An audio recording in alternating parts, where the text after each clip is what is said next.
Bonjour à tous, on est hyper content de vous retrouver, comme chaque année à ProDurable. On a fait le choix, vous l'avez vu, d'un thème un peu différent. J'espère que ça vous fera une petite respiration entre la CSRD, la CS3D, les cas d'usage, les data. La taxonomie. La taxonomie, évidemment. Il y a cet après-midi, pour les amateurs de galéjade, une table ronde organisée par je ne connais pas l'entreprise qui s'appelle « Plus de SaaS et de sens dans la CSRD ». Ça, c'est Software as a Service, donc si vous aimez les jeux de mots, n'hésitez pas. Non, donc blague à part. Hyper content de vous accueillir avec donc Yannick et Alizé, que vous connaissez sans doute, Alizé de Make Sense, Yannick de la CEC, et moi qui travaille chez AXA Climate.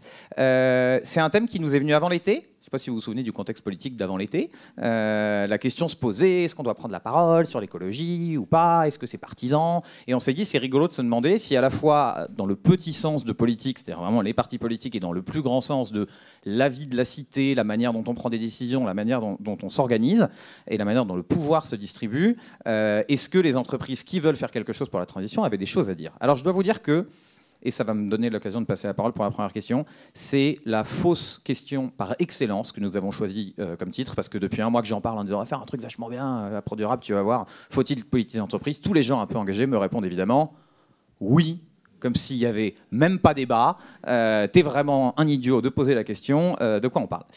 Est-ce qu'on commencerait pas par là? Est-ce que c'est... Sur le fait que t'es un idiot? Ouais, vas-y, n'hésite pas, en 3 fois 18 minutes. Non, mais est-ce que c'est vraiment un sujet? Qu'est-ce que ça veut dire politiser une boîte? À quoi ça sert? Moi, j'aime bien partir de l'étymologie, au sens polis, le grec, la vie de la cité. De même, par exemple, que je reviens souvent sur l'étymologie du mot radical, qui est racine, et de dire que la radicalité, en tout cas pour nous, c'est le fait d'aller chercher les racines du problème, et que radicalité et extrémisme, ça n'est pas du tout la même chose. Et donc, quand on parle de politique au sens vie de la cité, arguer que l'entreprise n'est pas politique, ça serait arguer que l'entreprise peut se penser extraite de la vie de la cité. Pourtant, l'entreprise, on y passe toutes et toutes dans toutes ces différentes formes. Enfin, tous et toutes, il y en a qui sont dans la fonction publique. Mais la plupart de sa vie, de son temps éveillé, et on produit intellectuellement ou physiquement pour avoir une société fonctionnelle. Donc que l'entreprise se pense en dehors de la vie de la cité, c'est absolument absurde. Après, on tombe plutôt sur un débat friedmanien de est-ce que il revient à l'entreprise ou non de penser l'intérêt général plutôt que purement son intérêt propre, son intérêt particulier. On fait un peu un télo, Friedman, qui disait que l'entreprise, de manière générale, doit juste chercher à maximiser son profit, parce que vraiment, c'est super. Pour le coup, intention assez apolitique de premier abord, qui disait vraiment je maximise. Pardon, Oui, et puis ce qui est super intéressant toujours avec ces trucs-là, c'est de lire la tribune complète. Moi, c'est en fait que récemment que j'ai lu la tribune, il y a 2-3 ans que j'ai lu la tribune complète de Milton Friedman, et il dit d'autres choses, il nuance un tout petit peu en disant ça n'est pas le rôle de l'entreprise parce que c'est le rôle de la puissance publique, mais dans un mouvement intellectuel qui est que c'est le rôle de l'entreprise de faire le plus de lobbying possible pour que l'État se mêle le moins possible de ce que fait l'entreprise. Mais donc, nous, on est là, ici, ensemble à ProDurable. A priori, on se pose la question de que doit-on faire pour maintenir les conditions d'habitabilité de la planète pour les êtres humains? Et en ça, l'entreprise est actrice, la première actrice des externalités négatives qui peuvent compromettre ces conditions d'habitabilité. Et donc, politiser l'entreprise, c'est plutôt se poser la question, comment l'entreprise se réintègre-t-elle dans la vie de la cité en acceptant qu'elle a une mission directement ou indirectement qui relève de l'intérêt général si on parle de l'habitabilité de la planète pour les humains. Et donc, ce n'est pas une question de si, mais une question de comment. Ça va jusque-là? Très bien. Alizé, tu veux y aller? Ouais, et ben avant de répondre à la question, je vais commencer par politiser cette table ronde, puisque il faut commencer par soi-même. On est 3 dans cette table ronde, 2 hommes, une femme, d'origine socio-culturello-ethnico assez similaire, et donc il y a une 4e chaise, parce qu'on se dit que c'est important aussi qu'on puisse étendre le débat. Donc s'il y a un moment, il y a vraiment quelque chose que vous avez vraiment envie de dire et de compléter nos perspectives. Voilà, Yannick s'ouvre pour que ça ouvre le débat. Donc maintenant que ça s'est dit, Je pense que la question, en fait, on y a déjà répondu dans la mesure où les entreprises prennent aujourd'hui déjà grandement part aux décisions publiques qui orientent la façon dont notre société fonctionne et notamment dont les politiques publiques et les décisions publiques sont prises à tous les niveaux. Puisque, alors ce n'est pas pour réussir la transition écologique, ça a parfois été même pour l'empêcher. Mais on sait aujourd'hui de façon factuelle qu'un certain nombre d'entreprises font pression sur les décideurs politiques, sur les décideurs publics pour orienter les décisions qui sont prises dans le sens de leurs entreprises et malheureusement de leurs profits. Pour donner juste quelques exemples, on sait qu'un certain nombre d'entreprises pétrolières savent depuis des décennies et des décennies que l'industrie pétrolière contribue activement au réchauffement climatique. Et on sait que ces entreprises ont soit caché ce qu'elles savaient, soit orienté, incité les décideurs publics et l'opinion également à regarder un petit peu ailleurs. Et puis plus récemment, on sait bien par exemple que ce qui s'est passé avec la Convention citoyenne pour le climat a aussi été orienté par un certain nombre d'entreprises qui, une fois que la décision citoyenne collective, en intelligence collective, a produit un rapport de 150 mesures. Il y a eu ensuite un travail assez important entre le moment du rapport et le moment de la non-prise de décision politique de l'appliquer, qui a eu un travail de lobbying de fond pour diminuer un certain nombre de mesures par les différentes industries qui n'avaient pas intérêt à ce que cette transition écologique se fasse. Et du coup, je vous invite notamment à regarder ce que produit l'Observatoire des multinationales, qui documente beaucoup tout ça et comment les multinationales influent et font du lobbying et pèsent sur les décisions publiques. Du coup, l'entreprise est déjà politisée dans un certain sens, et je pense qu'il ne faut pas utiliser les mêmes outils que ceux qui ont détruit la planète pour le sauver, mais quand même, il faut faire un contrepoids. Et donc, ça veut dire que nécessairement, si on veut réussir la transition écologique, il va falloir peser plus lourd sur la politique. Et là, j'entends même déjà la politique au sens direct du terme, que sont les décisions publiques, mais aussi la politique au sens au sens culturel de tous les messages qui sont passés dans notre société, aussi par la communication, le marketing, etc. Donc oui, et je pense que ce qui change peut-être pour la transition écologique, c'est qu'il va le falloir faire collectivement, puisqu'on n'est plus là pour défendre les intérêts d'un secteur ou d'une entreprise, mais vraiment pour peser sur une vision globale d'un système. On a vachement parlé des boîtes qui posent un problème. Moi, il y avait un truc que je voulais rajouter, même dans les boîtes qui font partie des solutions, et j'imagine que parmi vous, il y en a beaucoup qui œuvrent à cette transition-là. Je trouve qu'il y a un discours des entreprises de la transition qui est relativement apolitique en moyenne, et que ce qui incarne beaucoup ça, c'est tous les discours autour des nouveaux récits. On a un peu parfois l'impression qu'on va trouver le nouveau récit sous ce gobelet. C'est vraiment trop con, on n'y avait pas pensé. Et qu'à ce moment-là, va s'enclencher quelque chose de très positif, où on va tous être d'accord sur une vision du monde en 2050 et on ira tous.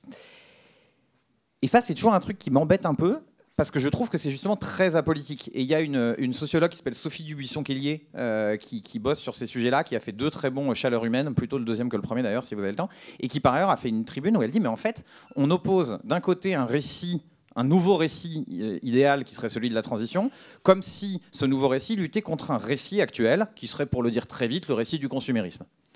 Elle dit, mais c'est pas un récit, le consumérisme, c'est un système socio-économique. Évidemment qu'il y a un récit, évidemment qu'il y a de la com, évidemment qu'il y a de la pub, mais je veux dire, il y a des intérêts derrière. J'étais récemment à une conf où on racontait que Jaws, Les Dents de la Mer, avait fait mal à l'image des requins, pardon, et que le film de Spielberg était dur pour les requins, et que du coup, fallait pas s'étonner si on faisait du trafic d'ailerons de requins. Enfin, pardon, mais on fait du trafic d'ailerons de requins parce qu'il y a des mecs qui se font un pognon de dingue en vendant des ailerons de requins. C'est quand même aussi simple que ça. C'est-à-dire, il y a des choses qui sont autorisées, des gens qui en tirent un bénéfice économique, et donc se met en place la formidable machine à optimiser qu'est l'entreprise pour maximiser ça. Et donc, du coup, répondant sans répondre, mais je ne sais pas s'il faut politiser, mais il faut politiser, à mon avis, bien plus. C'est-à-dire qu'il faut avoir conscience de ce contre quoi on lutte. Mettons-nous d'accord sur le fait qu'on essaye de faire la transition contre le système actuel. On est plutôt en train de faire la démonstration collective que le système actuel n'arrive pas, avec son système de prise de décision, à réaliser la transition. Et donc, si on veut être contre de la politique et contre un système socio-économique, il va bien falloir faire de la politique un peu plus. Et à nouveau, je ne parle pas que de parti, mais je pense qu'il y a un truc à jouer où collectivement ici, et les gens qui viennent à Produrable et les gens qui ont envie de faire ça, il faut sans doute se déniaiser un peu, moi le premier, sur ce contre quoi on est. Voilà, je trouvais que j'avais ça à rajouter. Et pour pouvoir porter un regard politique. Et en tout cas, nous, à la CEC, il y a une distinction sur laquelle on insiste énormément, qui est la différence entre être politique, et là, CF, ce que je disais plus tôt, et être partisan. Partisan, c'est être pour ou contre, notamment, les idées d'un parti ou plusieurs partis politiques.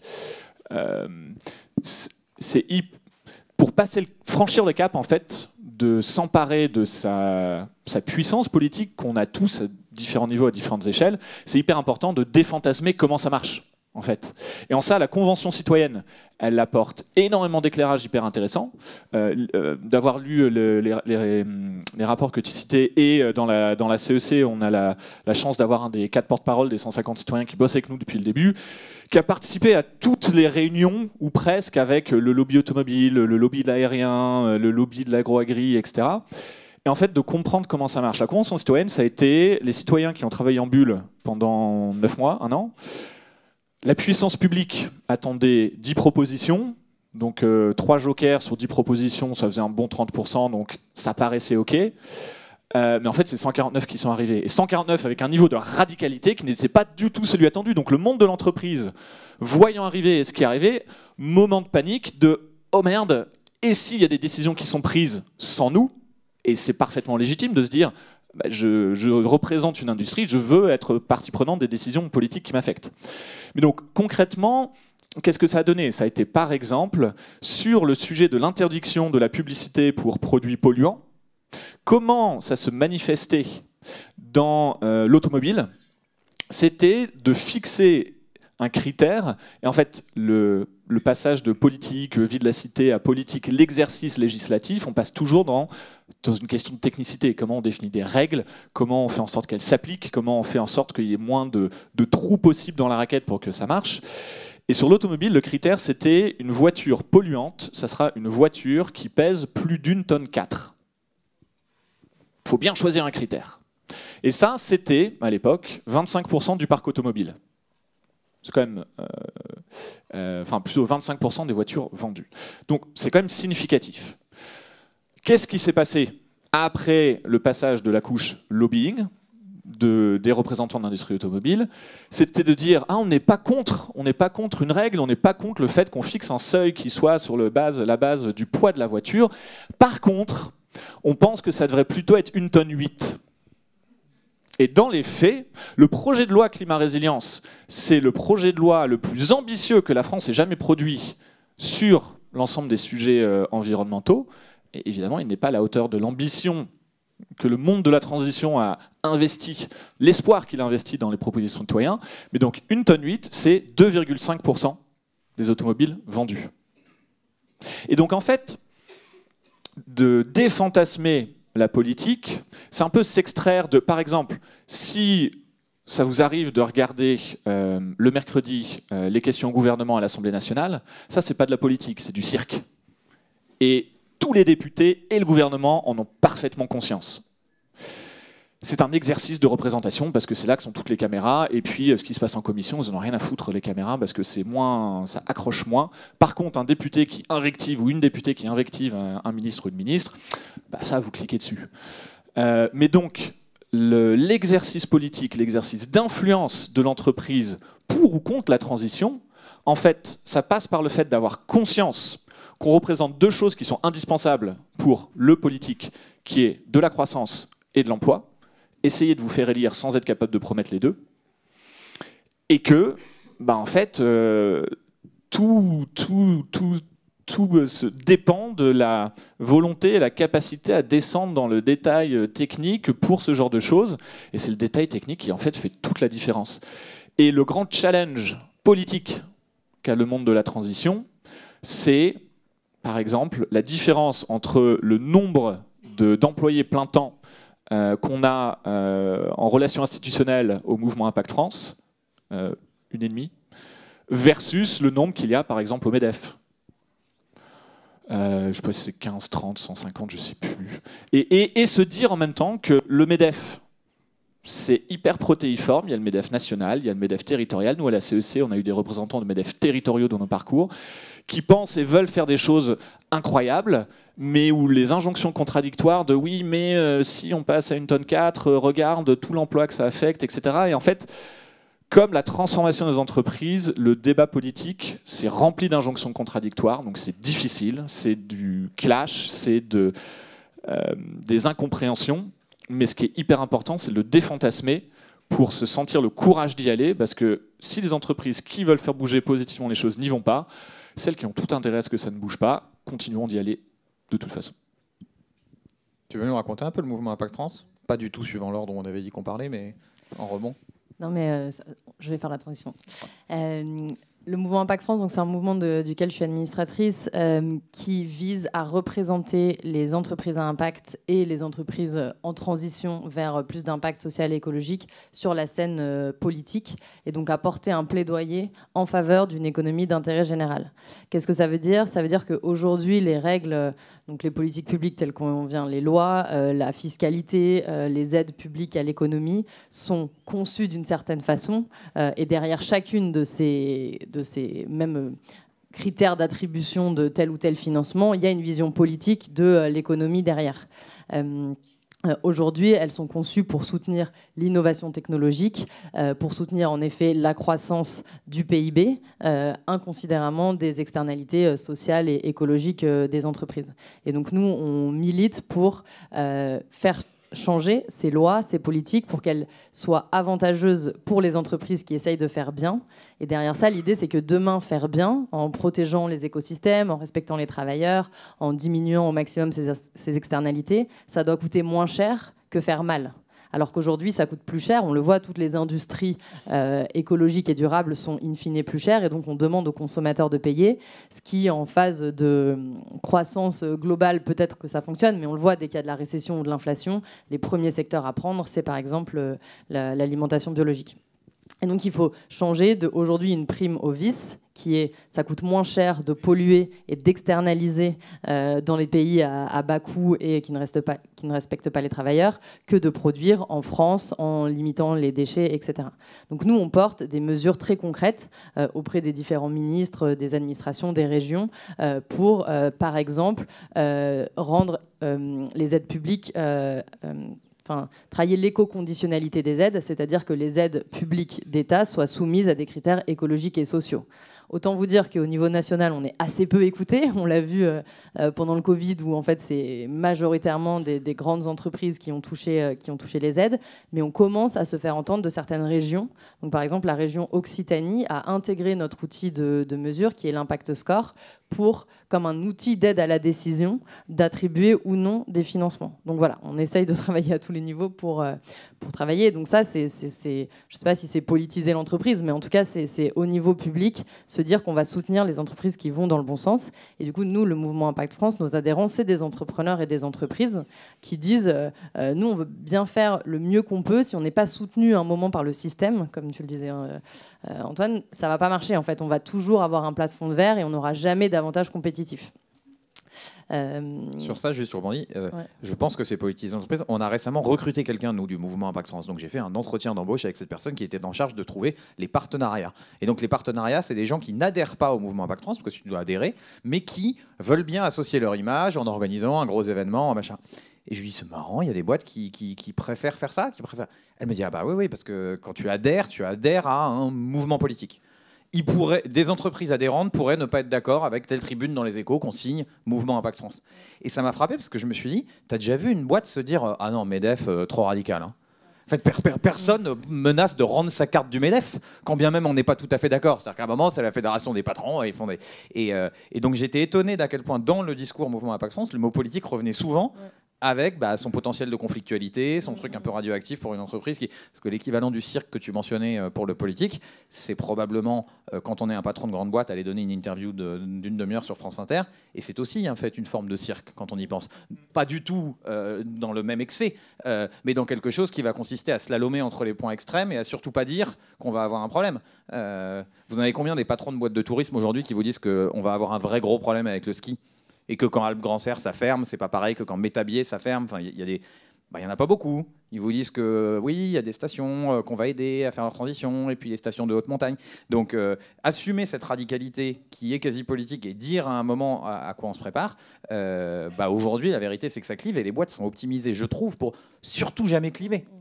D'ailleurs, on vient de terminer l'écriture d'un manifeste qui a été écrit avec tous les adhérents qui livrent notre vision politique de l'entreprise avec 3 grands piliers. Et on a voulu que ces 4 grands piliers soient à la fois attractifs pour ceux qui partagent notre vision et clivants pour que ceux qui ne la partagent pas du tout ne viennent pas. Parmi ces principes, il y a la sobriété. Donc on dit en fait une entreprise, elle peut vouloir réduire et ne pas être dans une croissance volumique, mais dans une croissance qualitative. Il y a la transparence. Sur un certain nombre d'indicateurs.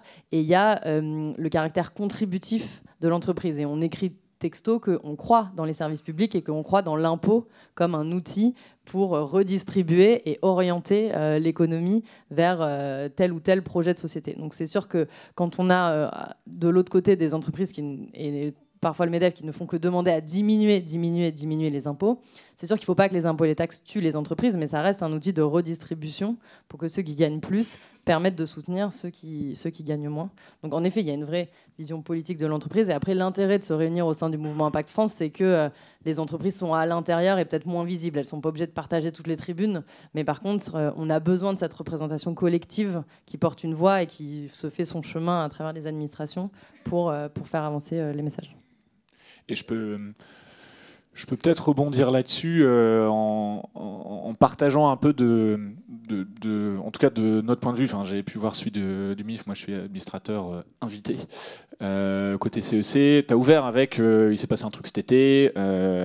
Certes, il y a eu un remaniement de gouvernement aux Pays-Bas, etc. Mais bon, nous, on pense surtout aux législatives en France. Faut faire gaffe à ce qui se passe aux Pays-Bas parce qu'il y a une crise agricole monstrueuse. À cause des excès de l'agriculture industrielle, et ça s'est transformé en conséquences économiques, puis en conséquences sociales, puis en conséquences politiques, qui ont largement favorisé la victoire de l'extrême droite. Et je n'entends personne dans le cercle économique, dans les cercles politiques, juste s'inspirer, regarder qu'est-ce qui se passe dans d'autres pays, pareil pour l'eau à Barcelone, ou ce genre de choses.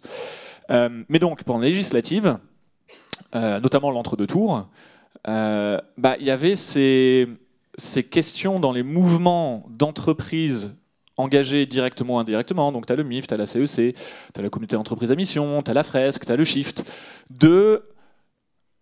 est-ce qu'on prend parti ou est-ce qu'on ne prend pas parti? Est-ce qu'on signe une tribune pour dire on fait barrage à tel mouvement ou on fait barrage à tel autre? Est-ce qu'il y a tel mouvement qu'on renvoie dos à dos? Et ça, c'est vraiment venu tester la notion de politique et à partisan ou pas. Et ça touche vraiment à tout ce que vous disiez sur la difficulté que peut avoir une entreprise, que peut avoir un chef d'entreprise à signer une tribune, à s'engager, parce qu'il y a plein de conséquences en ramification.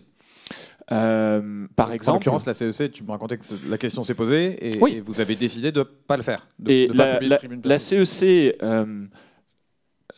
et je pense dans tous les autres mouvements que j'ai cités, mais sans donner de choses trop spécifiques, ce qui a pu se passer à la CEC, c'est que pour pas mal de monde, la nature de la rhétorique qui a été maniée pendant l'entre-deux tours, ça a activé, à très très juste titre, des peurs, des colères, des indignations dans le collectif, qui, on s'en doute, a une certaine tend vers une certaine coloration politique plutôt qu'une autre, notre collectif de l'association à nous. Et donc, on s'est retrouvé un peu poussé par certains endroits de notre collectif à nous, de dire il faut concrètement, il faut qu'on publie une tribune pour dire on va faire barrage au RN. Et c'est là que ce qui devient hyper important, c'est se poser la question de la différence entre une parole personnelle et une parole institutionnelle. Moi, j'ai mes convictions personnelles, mais en tant que personne qui active le levier parole institutionnelle de la CEC, je dis notre ADN depuis le début, c'est politique et apartisan.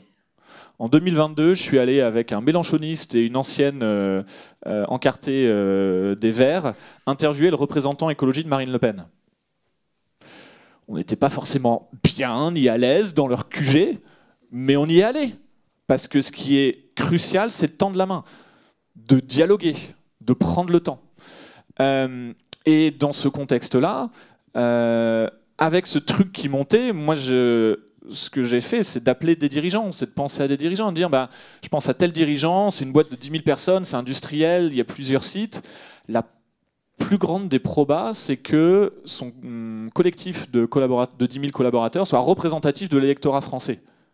Donc il y ait peut-être 3 ou 4 000 qui aient voté RN, voire plus. Donc si notre mouvement avec sa parole institutionnelle se positionne contre, est-ce que je ne mets pas en difficulté cette personne dirigeant qui n'a peut-être même pas eu le temps de créer, d'ouvrir un espace de dialogue politique dans son entreprise? Et est-ce que je ne ralentis pas ses efforts de transformation plutôt que les accélérer? C'est ce type de questions qui se posent. Un autre dirigeant avec qui j'ai pu parler, je lui ai demandé, ok, très concrètement, si la CEC publie une tribune, prend la parole, décidez de prendre une parole à partisane parce que le moment, le machin fait que, tu ferais quoi? Et il me répond, bah, désolé, moi je me retirerai de la CEC parce que je suis la filiale française d'un groupe américain dont le corporate n'en a strictement rien à foutre et menace depuis 10 ans de délocaliser mes 1300 emplois en Chine, en Inde, ou je sais, en Pologne, ou je sais pas où d'autres. Donc bah, moi, dirigeant, j'ai 1300 emplois sur mon site. Bah, je vis avec mon système de contraintes. Donc tout ce qu'on a dit sur la parole politique est nécessaire, elle est délicate, et donc peut-être comment peut-on faire pour s'y prendre? Une parole politique et apartisane, à quoi ça peut ressembler? Je pense qu'une parole politique et apartisane, c'est une parole qui se concentre sur des faits, notamment scientifiques, qui puissent analyser des programmes politiques en disant bah, si on est d'accord avec le cadre d'analyse des limites planétaires, si on est d'accord qu'on a une quantité de ressources finies sur notre planète et si on est d'accord qu'il faut ralentir en termes d'extraction et de consommation, on va regarder chaque programme et se dire bah, qu'est-ce qui marche pas là-dedans, sur une base purement factuelle. Et je pense que c'est peut-être ça la posture de fond, de base à adopter par le monde économique qui est directement aux prises avec ça. Moi, c'est ce que j'espère pour la parole politique du monde de l'entreprise, se baser sur les faits et vraiment regarder tout le monde par rapport à ça. Si vous êtes déjà allé à un événement de la CEC, quand quelqu'un comme Valérie Masson-Delmotte monte sur scène, on a l'impression que c'est un meeting politique. C'est très très étonnant. Wouh! C'est rare que Valérie Masson-Delmotte qui porte des wouh. Est-ce qu'il ne serait pas temps de se dire que comme il est à peu près midi, si vous avez des questions, des réactions, des plaintes, des désaccords, vous pouvez monter sur la chaise comme l'a suggéré Alizé. Pas monter monter sur scène et vous asseoir sur la chaise. Un tout petit peu raccourci. Il y a un micro derrière. Il y a Ségolène qui en a un. Ségo, ici. Il y a quelqu'un au premier rang. N'hésitez pas à vous introduire très brièvement. Vous vous présentez en français. Alors, je suis là. Il y a 2 micros, il y en a qu'un. Ouais, alors je commence, je me lance. Oui, vous avez dit que dans l'entreprise, justement, l'entreprise était un peu un mécanisme pour éviter le clivage. Alors justement, je suis notamment animatrice de la fresque des nouveaux récits. Et on parle notamment des clivages qui existent aujourd'hui dans la société. On a bien vu ce que ça a donné d'un point de vue politique. Donc je pense, moi personnellement, je pense que c'est bien que l'entreprise ne soit pas un lieu à créer des clivages, plutôt à les éviter. Mais après, comment on les évite? Moi, je sais que je tente une expérience d'une communauté en interne dans notre entreprise basée sur la sociocratie, où justement, en fait, on ne prend pas de décision si elle n'est pas consensuelle. Ce n'est pas la majorité qui l'emporte. Il faut arriver à un consensus. Je crois qu'il y a justement, quand on regarde d'autres pays que la France, des pays comme l'Allemagne, par exemple, qui sont beaucoup plus forts que nous en matière de consensus. Et est-ce que ce ne serait pas ça, justement, qu'il faudrait tenter de privilégier dans l'entreprise et dans la société, mais dans l'entreprise, parce que c'est le thème d'aujourd'hui, pour finalement arriver à aller dans le bon sens, mais sans cliver. Parce qu'à mon avis, cliver dans l'entreprise, ce n'est pas une bonne idée comme nulle part ailleurs.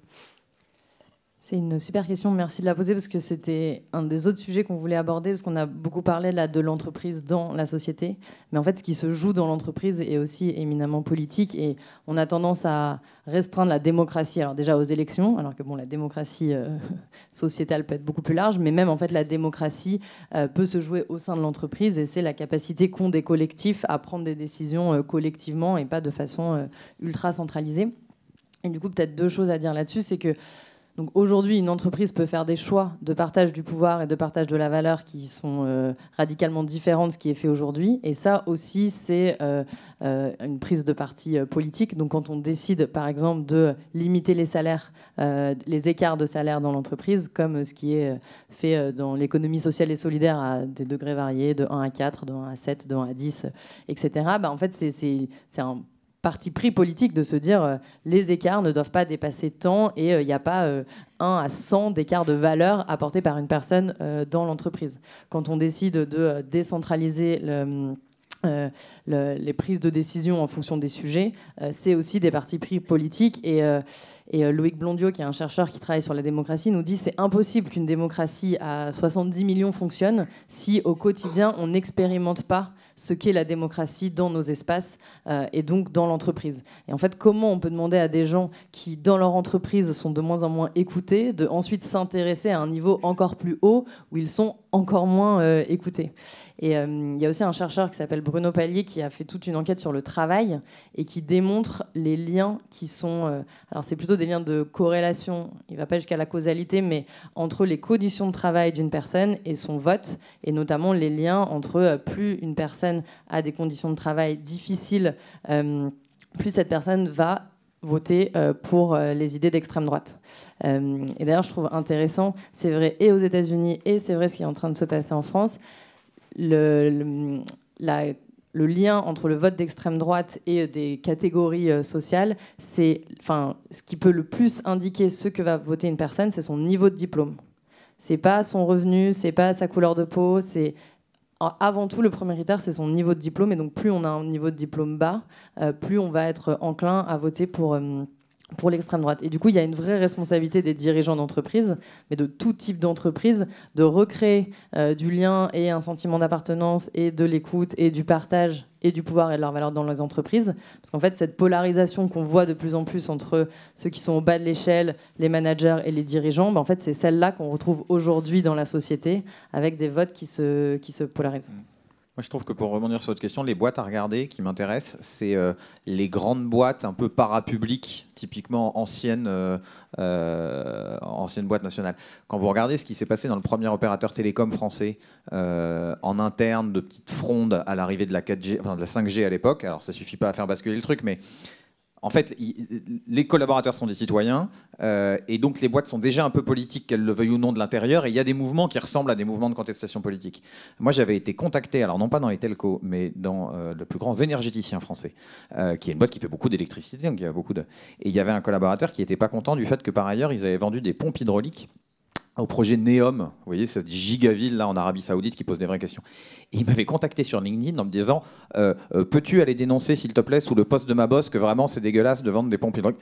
Je lui ai dit écoute, alors d'abord le poste il commence pas par nous avons vendu des pompes hydrauliques à l'Arabie Saoudite, vous vous en doutez bien, c'est un peu plus subtil que ça. Et je lui ai dit c'est quand même moyennement mon rôle, voilà, et on avait discuté. Mais donc il y a ces et il me disait en gros je peux pas le faire de l'intérieur. Mais je trouve intéressant que ça émerge dans ces boîtes là et pas dans leurs concurrents purement privés avec une histoire privée, parce que il y a presque cet héritage du rôle de fonctionnaire, de gens qui sont habitués à un petit peu plus de radicalité, qui sont dans l'entreprise presque à vie en réalité, en tout cas dans la perception. Et donc je trouve que c'est des objets d'étude ces grandes boîtes. Parce qu'après, il y a les petites, et pour le coup, Alizée représente des trucs, elle n'en a pas beaucoup parlé, mais de démocratie interne très très poussée chez Make Sense et de modalités de prise de décision par consensus. Mais si on cherche un terrain d'expérience sur le terrain un peu à grande échelle, je trouve qu'il y a des choses intéressantes. Prise de décision par consentement, pour ceux qui s'y connaissent, c'est très différent que le consensus. Et moi, je vais... Merci, Alizée. Je vais ajouter un mot en réponse à ça, qui est dialogue. Et Putain, du coup, je suis en train de perdre mon idée. Dialogue. En fait, j'allais jurer qu'on répondait plus à 3 aux questions après. Au dialogue en entreprise, parce que Avant, j'étais dans la Startup Nation, Antoine aussi, il y a Calizé qui est une vraie, où 2016-2017, j'avais vu passer des tribunes de CEO de startups américains qui disaient pas de politique chez nous. Nous, on est là pour bosser, on est là pour produire la meilleure plateforme de trading de Bitcoin au monde, on n'est pas là pour faire de la politique. Sauf que tout ce qui est politique nous concerne, nous affecte, et il est illusoire de penser qu'un employé cesse d'être citoyen au moment où il rentre dans l'entreprise. Et donc, quand il y a un contexte politique qui est complexe, chacun arrive avec ses émotions, ses colères, ses frustrations dans l'entreprise. Et c'est quand la dernière fois que vous aviez été, vous, personnellement, et énervé et productif? Et donc, le dialogue, je pense que c'est un investissement qui mérite d'être exploré au sein de l'entreprise. Et de quoi s'inspirer? Par exemple, dans le Guardian, il y a quelques semaines, il y a un article fantastique, assez long, mais fantastique, un dialogue entre une thérapeute de couple israélienne et je pense qu'au départ, c'était dans une émission de thérapie de couple, mais une personne qu'elle avait rencontrée comme ça, palestinienne. Dialogue hyper long. Vraiment, ça déballe tout, et à chaque fois que ça sent que ça s'énerve, ça dit ok, je sens que je vais m'énerver. Technique de thérapie de couple pour ok, comment on ressente, comment on recadre les choses. Qu'est-ce qui se passerait si on arrivait à introduire ces choses-là dans le monde de l'entreprise, dans le monde du lobbying? Moi, j'adorerais faire de la thérapie de couple avec Patrick Martin. Voilà, si vous cherchez une punchline pour la ouais, c'est ça chute sa réponse, ça, tu feras pas mieux après. Il y a une dame au premier rang, il y a un monsieur derrière. C'est gauche, je te laisse arbitrer, je n'ai pas d'avis. Bonjour, Jean-Baptiste Baroni du MEDEF. Donc, j'ai déjà cherché un créneau pour la thérapie de couple avec Patrick Martin. Merci. Non, merci de nous avoir évoqué en filigrane, c'était très intéressant. Alors, je pense qu'on pourrait passer une journée ou deux d'échanges pour à la fois objectiver un peu des perceptions, parce que finalement, on est tous dans le même bateau, chacun avec le profil de nos organisations qui en représentent. Bon, nous, on a toutes les entreprises, tous les secteurs, tous les territoires de l'économie française qui sont nos adhérents. Donc c'est ce qui rend les choses compliquées, complexes, parce qu'on doit gérer des degrés d'avancement qui sont différents, des degrés de maturité différents, des appréhensions à la transition qui sont différents. Et en même temps, on voit que tout n'est pas parfait, mais que les entreprises s'embarquent dans le sujet. Et finalement, qu'est-ce qu'on doit gérer, vous comme nous? C'est finalement une inconsistance ou un manque de continuité, de visibilité de tout le cadre qui nous permet d'accélérer la transition. C'est les incitations, les aides, le reporting, tout ça. Est-ce que c'est aligné finalement avec ce dont une entreprise a besoin pour faire les choses bien? Donc vous parlez de conditionnalité. En France, je crois qu'on doit gérer maintenant 9-10 conditionnalités différentes sur l'énergie et le climat. Donc dans un cas, on va vous demander de faire un plan de performance énergétique, dans l'autre cas un BGS, dans l'autre cas, vous avez la cotation Banque de France qui est alignée sur la CRCRD mais qui est franco-française. Vous avez ACT dans certains cas. Donc tout ça va dans le bon sens, mais au bout d'un moment, il faut que ce soit aligné et visible. Donc je pense qu'on pourrait avoir des messages communs à porter sur la lisibilité des politiques publiques pour nous permettre d'accélérer la transition. Merci. Ça applaudit au premier rang. Ouais, il y a eu un applaudissement, enfin, c'était bon. C'est déjà plus que ce qu'on en a eu. C'est plus que toi. Tu as eu un rire avec ta punchline. Voilà. Merci beaucoup déjà de prendre la parole et d'amener ça. Et en fait, la façon dont j'ai tendance à y réfléchir, c'est de se poser la question de fond d'abord, qui est est-ce qu'on partage une même analyse des faits sur quelle trajectoire collective, sociétale, environnementale, planétaire, civilisationnelle sommes-nous? Des faits et des causes, racines qui nous ont amenés à être dans cette situation. Et souvent, les désaccords vont partir d'interprétations de la base ou de compréhension ou juste de connaissance de la base qui ne sont pas les mêmes. Et quand ça se conjugue avec la dictature du court terme, c'est là qu'on entasse des mesures plutôt que de porter un regard lointain. Ça porte par exemple le nom de planification. Le SGPE a fait un travail fantastique là-dessus. À titre personnel, je regrette qu'il soit plus rattaché directement le secrétariat général à la planification écologique, qu'il ne soit plus rattaché au Premier ministre. Mais dans des discussions avec des acteurs politiques, premier député avec qui j'ai parlé il y a 3 ans m'a arrêté au bout de 15 minutes en disant « Non mais Yannick, faut que tu aies bien conscience que mon job dépend de l'opinion publique et que l'opinion publique change tous les 6 mois, par exemple. » Ensuite, rencontrer des conseillers ministériels, des conseillers de Premier ministre qui disent « Non mais attends, le Premier ministre ou la Première ministre, à 2 semaines, son horizon s'arrête. » Donc on est en train de parler de besoin de vision très long terme, parce qu'horizon 2030, 40, 50, il va se passer des choses catastrophiques, y compris pour nous, si on ne change rien de façon radicale. Et en même temps, on a une dictature du court terme dont on n'arrive pas à s'extraire.